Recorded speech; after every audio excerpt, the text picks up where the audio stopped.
What is up guys, KharmaMedic here and welcome back to another dose. If you're new to the channel, hi, my name is Nasser and I'm now a fourth year medical student studying at King's College London, and today I'm joined by Ali Abdaal. For the very few of you who don't know who Ali is, Ali, do you want to give like a little introduction? Sure. Hey guys, my name is Ali. I am sort of a doctor based in the UK as well. I was at med school for 6 years and then I was a doctor for 2 years. And for the last month, I've been taking a bit of a break from medicine. And I also have a YouTube channel. And so I've been watching you for a long time. And so I feel like I've heard that intro so many times that it feels like feels a bit surreal to be here right now with your mascot thing in the background, wherever it is. What are you talking about? Ali Abdaal has a YouTube channel. He's very influential in the productivity, tech, time management space. And so I thought he would be a fantastic person to talk about comparing the life of a medical student to that of a doctor. So we're going to go through a couple of topics, generally social life, sleeping habits, daily habits, studying, and things like that that would be different between being a medical student and a doctor. So let's start off with social life. That's cool with you. Of course. So, you know, social life is obviously a huge part of university, and I feel like university sort of simplifies and makes it easier to have a social life because you're constantly surrounded by people in lecture, you have like clinical partners when you're in the hospital and things like that. So how does that translate over to being a doctor? Like being a doctor sucks in terms of the social life relative to university because, you know, as you said, at university, you're living with your friends, you're breathing with your friends, you're like all together in one place. And once you're a doctor, depending on which hospital you're at and what the vibe is, that can either be pretty good or it can be not very good at all. In terms of the social scene. So for example, in my first year, I was at Addenbrooke's Hospital, which is a pretty big hospital in Cambridge. The social scene vibe amongst the doctors wasn't like, it was all right, but it wasn't the case that, you know, you'd be going around to your friend's house every evening like we would at medical school. And equally in my second year where I was working in a much smaller hospital in a town called Bury St Edmunds, again, there was a bit of a social vibe, like the doctors mess would hold events, you know, every couple of weeks, kind of this is pre-lockdown. It obviously wasn't as nice as in med school where you're literally living with your friends and you can like, you know, walk 2 minutes to see someone and then walk back to your place. Like that is the main thing that university is just so good for. I feel like it's not really a difference between medical student and doctor, it's more a difference between student and working professional. Like when you're a student, you are literally hanging out with friends all the time. And when you start to work, whatever field you're working in, whether it's medicine, law, like whatever other jobs exist in the world, what you find is that you will see your friends a lot less and you have to make much more of an effort to hang out with people. Yeah, I've heard that you have to constantly plan like weeks in advance what specific day and time you're going to be available, and it honestly sounds like such a hassle and something that takes the fun out of socializing and meeting with people. Yeah, it's definitely a bit of a drag, and this is one reason why I was not very keen to go to London, because I'd heard that in London specifically, the vibe is very much that people get booked up weeks in advance and you have to plan 3 weeks ahead to see a friend. You do have to put more intention into socializing in a way that I certainly didn't have to do at university, where it just happens by default. Yeah, got to pencil it in then, along with everything else. Absolutely, yeah. It's just another part of the schedule. It becomes more things to add to the schedule. Exactly, and it becomes another thing that feels like work. You're like, okay, I know I should take my relationship seriously. I know I should reach out to this person. Right. But you know, that's not to say it's bad. We just need to be more intentional about it than when we were at university. So the next thing, Ali, that I really want to know about is sleep schedule, because in my life, generally, I've never pulled an all-nighter for work, not once. The idea of having to flip my sleeping schedule around between on-calls and normal day shifts is something that like seems kind of scary and seems so backwards. How could you possibly socialize and maintain relationships outside of work when you have such a backward sleep schedule? So can you talk to me a little bit about that? Yeah, certainly when you're on night shifts, usually if you're doing nights, you'll be doing it for maybe between 3 and 6 days at a time, sometimes even longer stretches than that. And so during that period, your sleep schedule is completely wrecked. Like for the first night, you kind of have to stay up all night, and then you'll kind of want to sleep the next day. You'll try and pre-sleep before your night shift, but that's really hard to do. And then you'll do this kind of nocturnal thing where you're sleeping during the day and working during the night. And usually that means that actually there's not really much time for socializing. So that was certainly the case for me when I was working in A&E overnight, because you don't really rest when you're doing that. Stuff just keeps on happening. Right. But depending on what placement you're on, like when I was on my psychiatry placement, I'd be doing nights, and often I would only have to do maybe 1 or 2 hours of stuff during the night. Okay. And so I would sleep the rest of the time in the on-call room. Where would you sleep? Oh, we had an on-call room. Like a bed? Like a bed, like a little just sofa, desk, sink, everything. Oh, no way, okay. With like curtains, lights, fan, like the whole shebang. And you would just get called on the kind of special phone thing or bleeped. Right. If you had to, I don't know, prescribe a drug or to clock in a new patient. Could you switch on that fast though? Like from being asleep, you get this phone call and then you have to go take a history. Yeah, you become pretty adept at it because okay. like when you're sleeping, you kind of know that okay, that I'm living on borrowed time here. Like I know I don't deserve to sleep right now. I'm not allowed to do this, but I'm going to try and get a few hours. Okay. And so certainly I had a few days on psychiatry where I'd be sleeping the whole night. Really? And then you're free the next day and it feels like, oh my God, I've suddenly unlocked. You've gained time. I've gained free time because Yeah. now I can kind of go shopping and go to the post office and pick up all the 18 parcels that have racked up because, you know, the post office doesn't open on weekends and all of these little things, or even grab a random coffee with a friend. So I think it really depends on how busy the placement that you're on is. Okay. But it does kind of vary. That's really interesting to hear because obviously at university, most of the time you can set a relatively steady sleeping schedule. You'll usually have lectures starting at like 9 a.m. They'll almost never start at 8. And if they're starting later, then you can sleep in or not. But you almost always know what time you're going to be waking up, what time you're going to be sleeping. And it provides a bit of consistency in your life. Oh, I don't know. Like for me, I felt like my sleep schedule at university was a lot more wacky than it was working. Fair enough. I will say that Yeah. maybe I'm like not the norm for that. So do you turn up to lectures every day? Oh, I watch all the lectures, but I do it online. Okay. So But, like, at a I don't go in specific time? person. Yeah. Okay. I'm there at the same time that the lecture starts, Okay. but I'm just watching the previous ones online until that one gets uploaded. Oh, that's kind So of, I'm always okay. a couple of lectures behind. Yeah. But I always watch every single one. Okay. But back in Toronto, I would attend every single lecture because nothing was online. Okay. And if you missed what was said in lecture, you were kind of screwed because there was nowhere else to get that information. Okay.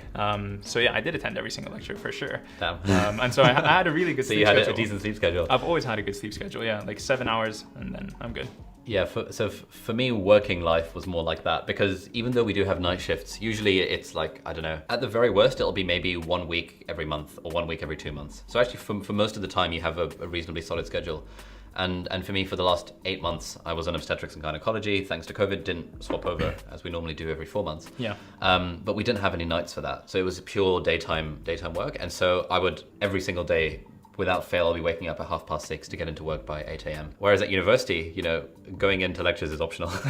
Whereas when you're working, going into work is not optional at all. That's another thing, like Yeah. if you, like when you're in university, if you wake up late or if you miss a lecture, like it's fine. Yeah. But when you're at work, you can't show up Oh, even, God, even yeah, like you 10, 15 minutes late. It's just, Yeah, it's man. non-optional. So It's just not a thing. it's not a thing, right? Yeah. So in a way, it kind of removes the optionality from your life. And so you don't have that sensation of everyday thinking, do I really want to go in today? Or like every hour really kind of reconsidering that. Do I really want to stay in placement? Or do I just want to go to the mess? Or do I just want to go home? Mm-hmm. When you're at work, you're at work. And so that just True. that strand of decision making from your life gets completely obliterated. You don't even think about it. Yeah, it's it just just not an has to option. Yeah, happen. yeah. It's like going to school. It's like you wake up, you go to school. True. It's not even an option. True. Whereas at university, it's every day is an option.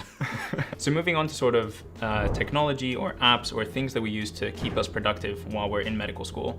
I know for me, the iPad has completely revolutionized how I take notes in university, how I keep my life organized. And I know that was the same case for you when you were in university. And then I also know that you started using your iPad in the hospital as well. So can you touch on that a little bit? Yeah, so I used to take my iPad Pro with me to work. And the cool thing about that was in my first hospital, you know, big central teaching hospital in Cambridge, they were using an entirely electronic system called Epic, which is used in like America and Australia as well. And that had an iPad app. So I could literally do whatever I wanted to from my iPad. That's and amazing. And this was life-changing because if you're on a night on call, you can literally just sleep on the sofa in the doctor's mess with your iPad next to you. And if someone bleeps you and says, I need a drug prescribed, you don't have do to it on the app. You can do it on the app.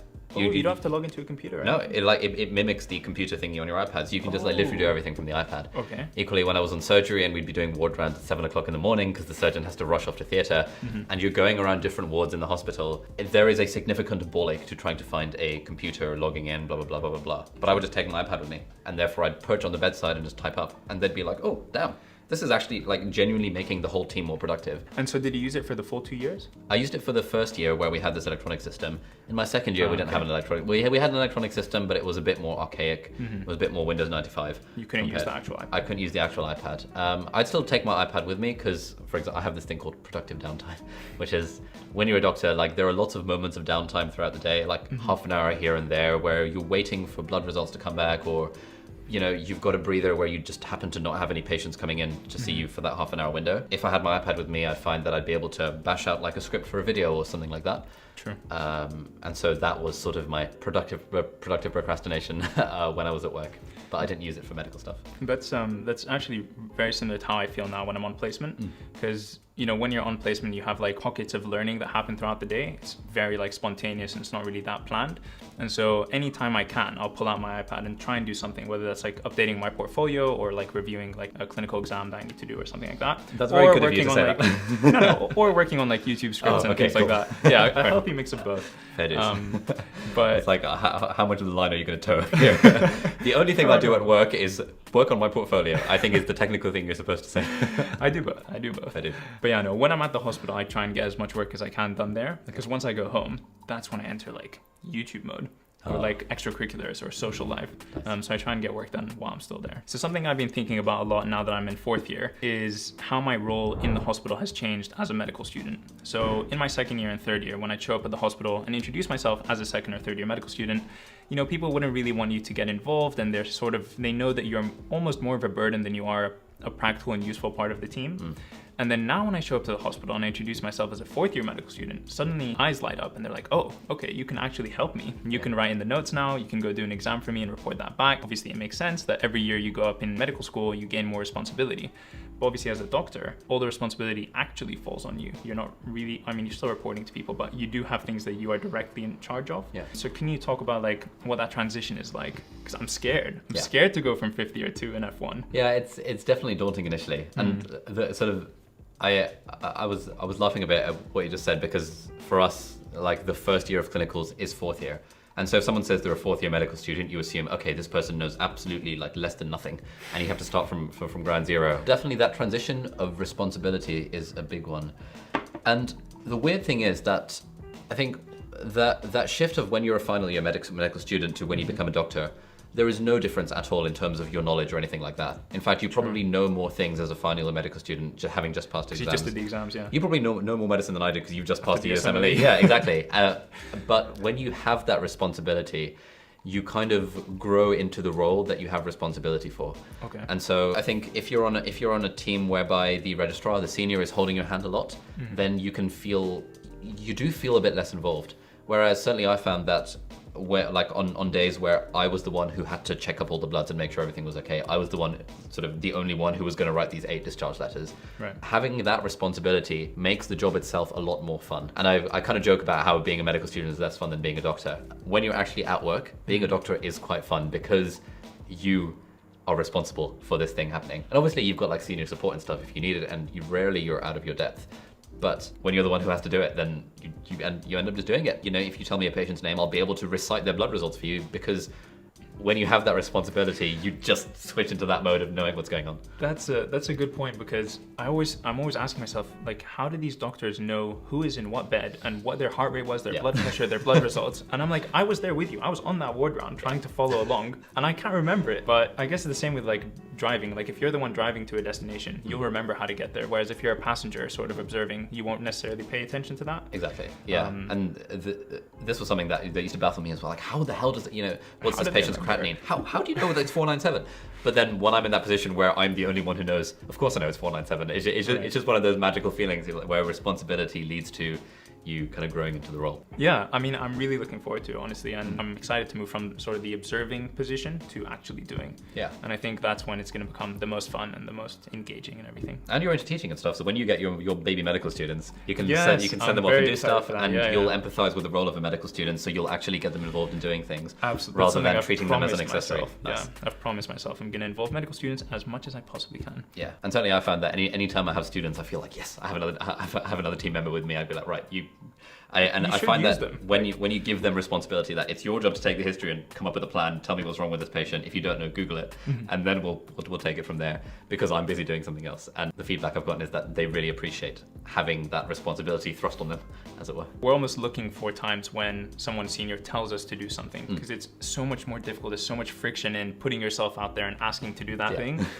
It's easier when someone tells you to do it. But so the next thing that I want to tackle is sort of studying habits, research, academia, and things like that. So obviously, as a medical student, we spend a decent amount of time studying. Especially, there's a lot of lectures we need to go through, clinical skills and exams that we need to learn. And I found that throughout the first 3 years of medical school, it was sort of easy for me to go to the library and block off 4 hours to do some learning, or like 2 hours here, 2 hours there. No problem. Now in 4th year, that's becoming quite a bit more difficult. We're in the hospital from 9 till 4, almost for sure. Really? Yeah. Oh, damn. Well, like, with like sign-ins and stuff. Yeah, we have to sign in with a QR code on our phone. No. And it gets tracked. Oh my goodness. So yeah, we're in there quite a bit. Yeah. And I find that, you know, after a long day of being on the wards, it's hard to schedule in like studying time. Yes. And especially by the time I get home after I've commuted like an hour or so, all I want to do is chill. I want to have dinner. I want to work on my other things, like enjoy life a little bit. And, you know, as a doctor, obviously, you still have exams. You still have sign-offs. You have your portfolio. So when do you squeeze in time for these things? Yeah, that's a good question. I think when you're in the run-up to preparing for an exam for the sort of 2 or 3 months before then, or sometimes even 1 month, then people will get home from work and bang out 2 hours of work every day studying for the exam. When you're not in exam prep mode, you basically don't do any studying at all. You just like completely don't care about it anymore. If you need to learn something, you'll Google it there and then you'll know it. And if you prescribe a drug enough times, you just memorize the dosage of it, just kind of by default. So I found that for my first 2 years of being a doctor, I basically didn't do any extra work beyond once you got home. Yeah, once I got home, beyond if I was thinking about preparing for the USMLE, for example, and think, oh, let me bust out some bit of pathoma or whatever. But like the portfolio things, you do have to keep on top of it. Usually you can find time at work to actually do it. So I would find, and this is true for basically all of my friends as well, it's a much firmer separation between work and life when you're working as a doctor compared to when you're a student. Because when you're a student, there is always one more exam to prepare for. Yeah. There is always another publication / project that has been in the works for the last 3 years that you're working on. Yep. There's always something that you signed up with some society to do 3 years ago and now you regret it, but you've signed up for it, so you have to keep doing it.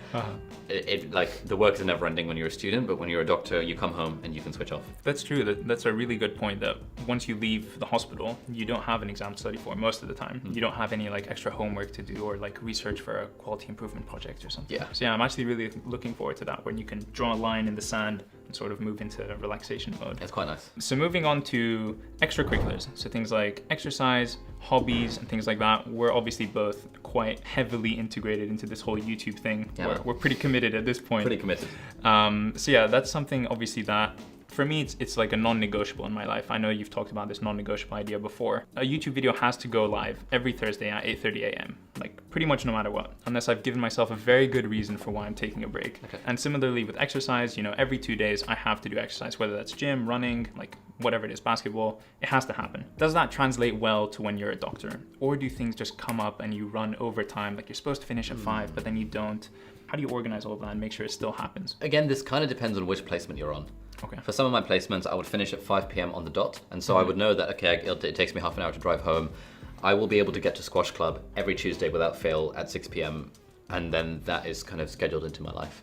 When I was a student, I couldn't really do that because we were always on placement. And certainly from clinical years onwards, there's almost no way you can actually stick to a defined commitment unless you're willing to commute quite a long way. But a lot of the time, depending on which placement you're on, again, like when I was on surgery, sometimes officially we're supposed to finish at 5:30. Realistically, we'd end up finishing at 6:30, 7, even sometimes 7:30, 8. And so when there's stuff that you scheduling kind of in that sort of danger zone between 5 p.m. and 8 p.m, you always kind of know that I'm probably not going to make squash club today. So you've got this like buffer where it's like, probably don't schedule something in there. But if it's like, you know, grabbing dinner with a friend at like 9 p.m, at that point you can think, okay, I'll definitely be home by 9 p.m. and able to get to that. Yeah, I think like the worst thing about that, if you knew from the morning that you were going to be delayed till like 6:37, like you could come to terms with it and sort of plan ahead. Yeah.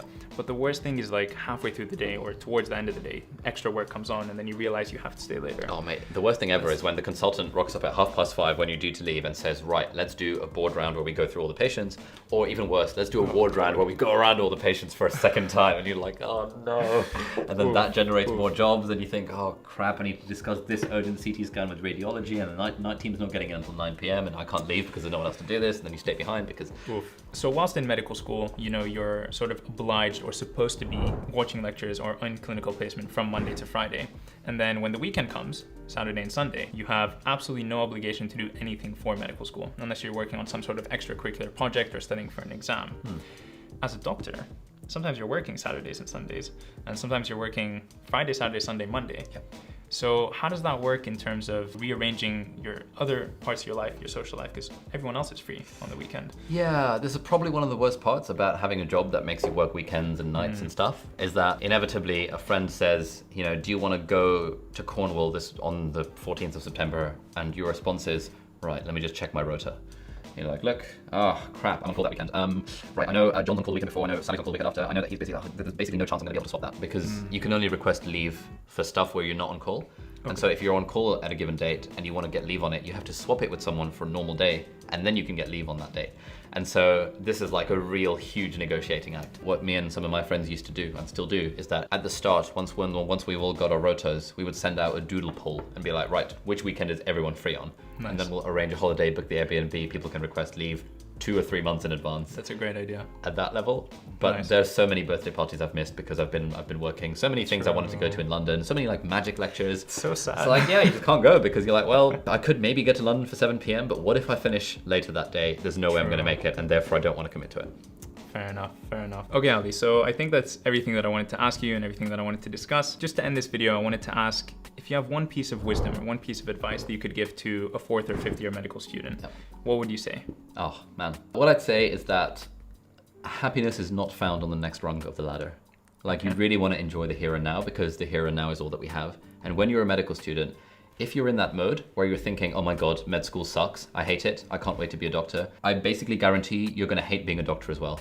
Because a lot of enjoying the job and enjoying the stress and the long hours and the work and the responsibility, a lot of that is the story that we tell ourselves about it. And if we tell ourselves the story that this is fun, I'm enjoying this, we're gonna enjoy it. If we tell ourselves the story of, I freaking hate being a medical student, I can't wait to be a doctor because it's gonna be so much better, it's not gonna be better. You're still gonna have those negative thoughts. You're still gonna be telling yourself the negative story that what you're doing right now is not fun.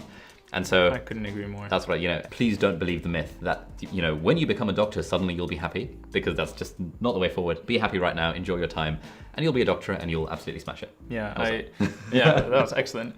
I completely agree with how you frame the situation that you're in. Plays such a huge role in how you enjoy your experience. People who complain constantly about whatever is happening around them, I'm like, you're literally putting yourself in this vicious cycle. You're asking to hate everything around you. You're attracting things that you don't like, and you're making everyone else sort of go away from you as well. I think that's some great advice. Yeah, man. And I'm very jealous that you've got another 2 years of med school left. I'm very happy, and I'm going to take full advantage of them. Fantastic. All right, and that brings us to the end of this video. If you did enjoy it, please don't forget to leave a like and also subscribe to my channel to see more content from me in the future. Also, if you're not already subscribed to Ali Abdaal's channel, make sure you go do that immediately, and we will see you in the next one. Peace. Nice.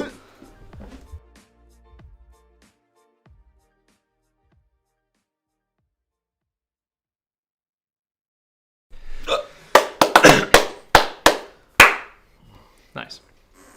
Ready? What is up, guys? Karma. Good start, good start.